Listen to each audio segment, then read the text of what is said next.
Bonjour et bonsoir, chers téléspectateurs de la chaîne de télévision Léon Joléo. Nous recevons en exclusivité Moïse Kahongia. Il est membre de JLT, membre de ITPG, dont il est disciple de leader Mama Rose Tombeane. Nous le recevons en exclusivité sur la situation dont les Congolais sont en train de traverser ici en République démocratique du Congo.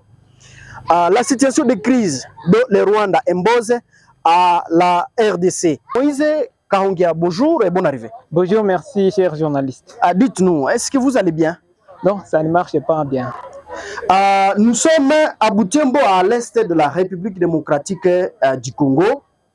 Comment vous analysez la situation que les Congolais traversent ici, à l'est de la RDC?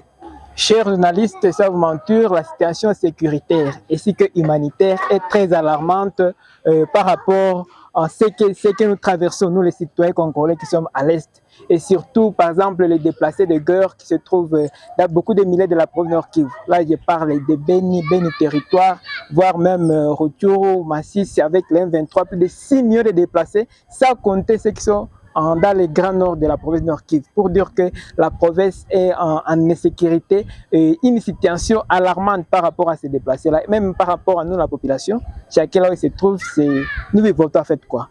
Les gens ne partent plus dans leurs activités quotidiennes parce que la province, en majorité, on était des agriculteurs, mais l'ennemi attaque là où on part à lever les peu qui nous aident à survivre quoi.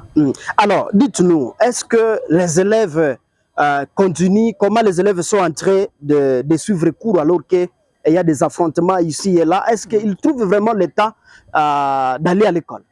Bon, les élèves qui sont dans des entités qu'on suppose être en accalmie, ils peuvent aller à l'école. Mais imaginez-vous des élèves qui se trouvent dans des entités où l'M23, c'est celui qui a je peux dire l'autorité, qui est l'autorité. Les élèves, même les enseignants, tout le monde est à des bandades. Ils sont de déplacés. Donc dans ces milieux-là, il n'y a pas de l'éducation. Pour le côté de Beni, beaucoup de villages sont rendus fantômes. Surtout des élèves qui ont perdu leurs parents. Soit il se trouve dans un milieu, il n'est pas connu, mais il va aller à l'école comment? Donc il y a certaines entités, bien sûr, où les élèves sont à l'école, mais dans un état de psychose, parce que le parent et même les élèves aussi sont citoyens, ils sont touchés par cette situation. Donc tu pars à l'école malgré la situation quoi.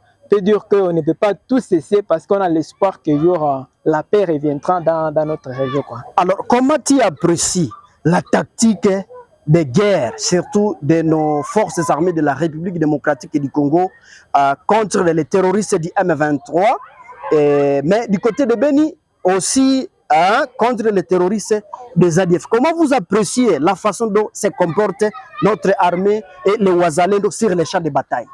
Bon, je peux dire, premièrement, c'est à féliciter notre armée et les Wazalendo, surtout de l'autre côté de Rutshuru, Walikale, Masisi, parce qu'ils se comportent bien sur les champs de bataille. Ils donnent, je peux dire, leur énergie nécessaire pour quand même contenir l'ennemi. Mais ce qui est déplorable, c'est que sur les plans tactiques, nos militaires n'ont pas une logistique favorable. Parce que quand on envoie quelqu'un sur un champ de bataille, il faut l'accompagner sur tous les plans. Sur le plan bien sûr logistique, mais aussi sur le plan sanitaire. Même voir, il faut accompagner ces familles qui sont restées dans, je peux dire, dans des grandes agglomérations. Mais la plupart des cas, sont dans les Wazalendo, on a des militaires qui sont en train de travailler, mais on peut se demander, est-ce qu'il faut être toujours défensif face à l'ennemi, soit il faut faire l'offensif? Parce que depuis lors, on est presque allé vers 2 ans que Bunagana est entre les mains de l'ennemi. Ce que nous on compte, c'est qu'on espère que Bunagana soit récupéré. Et quand Bunagana sera récupéré, c'est ça la grande victoire de notre armée accompagnée par le Wazalendo. Tant que Bunagana n'est pas récupéré, là on suppose que les problèmes encore persistent. Par rapport à Beni, l'ennemi, on parle des terroristes MTM, ADF MTM, il peut dire qu'il n'est pas identifié. Parce qu'avec l'M23, l'agresseur est identifié, il parvient à s'exprimer. Mais avec ADF, l'agresseur ne s'exprime pas. Alors l'armée, en compagnie avec bien sûr l'UPDF, ils sont dans une confusion. Ils ne savent pas qu'ils attaquent et pour quelle cause. Et la population est en train de souffrir parce que les massacres continuent à Beni. Et ce qui nous désole, que ce n'est pas médiatisé comme la guerre de M23 qui est médiatisée. Ça veut dire que dans la guerre de Beni, il y a encore, je peux dire, des problèmes par rapport surtout à nos autorités d'abord, des problèmes par rapport à l'armée parce qu'ils ne parviennent pas à médiatiser ce qui se passe. Ils attrapent les ADF, mais ils ne parviennent pas à les interroger. Mais avec l'M23, pourquoi tout le monde entier se manifeste, mais à Ben, c'est 10 ans. Pas de manifestations au niveau international. Bon, alors, Moïse Kahongia, toujours avec vous. Vous êtes membre de JLT, jeune leader Tuombeane, donc de Mama Rose Tuombeane, j'espère. Oui, vous êtes disciple de Mama Rose. Je lis votre lettre ouverte adressée au gouverneur militaire de la province du Nord Kivu, qui a fixé les frais de participation aux examens d'État à 130 000 francs. Comment vous avez apprécié ces messages du gouverneur militaire de la province du Nord Kivu? Premièrement, c'est une grande déception parce que la province est à guerre. Partout dans la province, la situation ne marche pas parce que le climat socio-économique de la province n'évolue plus. Donc, les routes sont coupées entre Butembo et Goma, les routes sont coupées entre quitter Butembo pour arriver même à Kassine si tu passes par Korma, c'est se donner. Donc, c'est se mettre je peux dire, entre les dents de l'ennemi. Pour dire que c'était une grande déception pour nous parce que c'est dit la province est à guerre. Comment on va demander encore aux parents de trouver les 130 000 francs? Et quand on a fait une comparaison par rapport aux frais fixés l'année passée, il y a une hausse. Alors, c'est dit, cette hausse est due à quoi?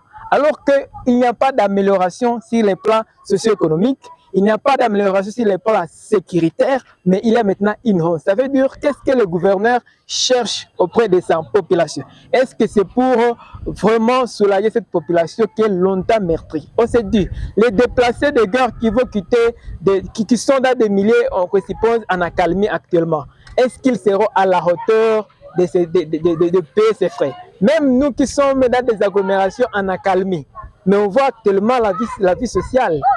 Même si tu arrives, les gens ne partent pas au champ. Les gens sont dans le commerce bien sûr, mais ça ne marche pas, ça n'évolue pas. Quelqu'un va vous dire, je peux faire toute une journée, c'est même quelqu'un qui peut dire, ceci ça coûte combien, mais il va payer comment? Ça, nous avons été très désolés. Et l'ITPG, qui est l'initiative Tomperne pour la promotion de la paix, la bonne gouvernance et l'entrepreneuriat, a saisi le gouverneur pour lui dire est-ce que tu es vraiment un parent, soit tu es le premier répondant de la province, pour parvenir à fixer un tel montant qui ne nous arrange pas, nous, votre population, qui sommes en guerre totale.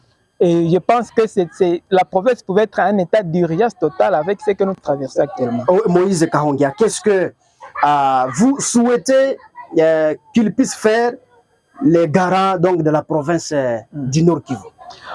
Donc pour le gouvernement de la province, le général Peter Chiromwami, nous demandons de revenir à son arrêté qui a fixé ses frais de 130 000 francs. Nous, comme ITPG, nous sommes dans la population et nous sommes en train de vivre avec la population. Nous écoutons les cris de la population, nous lui faisons parvenir que la population ne sera pas à la hauteur de payer les 130 000 francs. Nous demandons de faire une baisse. On pouvait demander de faire une gratuité.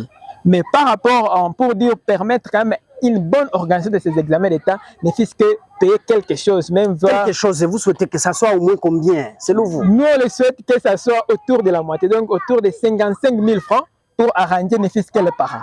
Avec 55 000 francs, on espère qu'ils vont essayer de s'en sortir malgré la situation. Mais si on pouvait dire, pour aider cette population longtemps meurtrie, on pouvait dire, pour les enfants, les élèves de la province Nord Kivu, les examens d'État, les frais de passage seront gratuits pour les soulager, mais comme on peut dire que peut-être avec la situation peut-être qui affecte aussi les trésors publics, on peut dire les enfants, en fait, les candidats aux examens d'État peuvent contribuer quelque chose. Et puisque c'est 55 000 francs et non pas 130 000 francs. Ça, c'est vraiment massacrant encore la population économiquement maintenant. Bon, en tout cas, nous sommes vers la fin de notre entretien. Moïse Kahongia, aujourd'hui, si votre JLT ou ITPG vous avez à Goma pour aller voir le gouverneur militaire et lui prodiguer conseil, qu'est-ce que vous nous direz maintenant à ce stade ici?